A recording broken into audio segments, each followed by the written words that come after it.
dal leen ak jàmm ami site internet Talibé Sonko TV li gën a fës ci bopp xabaar yi nag dañ koy dooree foofa ca diwaan bu Rëbës lu toll ci 1000 détenus politique rek daal dinañ leen bàyyi niki tey ji mu nekk libération boo xamante ne rek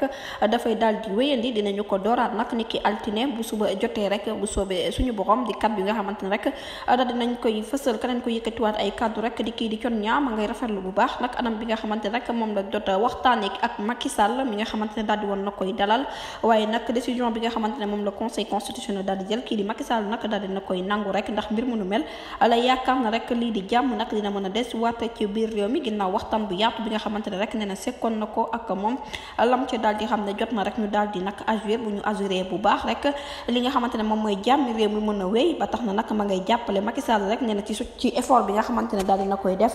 fexe ba langum politique bi jotaat lii di ak dalam lépp ci solution nag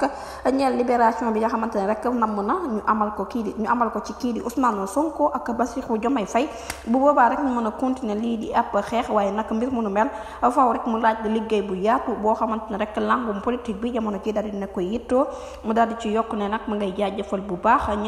ki nga xamante ne moom mooy Macky Sall mi nga xamante ne rek daal dina koy déglu jox ko ab temps ñu waxtaan ci rek jot see jokkalante waaye nag di rafetlu bu baax ci période bu critique bi nga xamante ne ci la ñu nekk ma ngi ciy apporter solidarité ay képp koo xamante ne rek collectif nga te mbir mu nu mel nag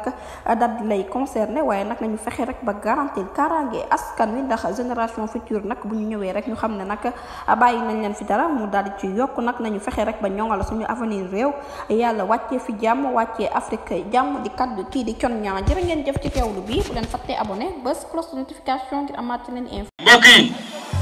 on s'est beaucoup battu pour un projet. Ce projet boobu mooy sauver le Sénégal.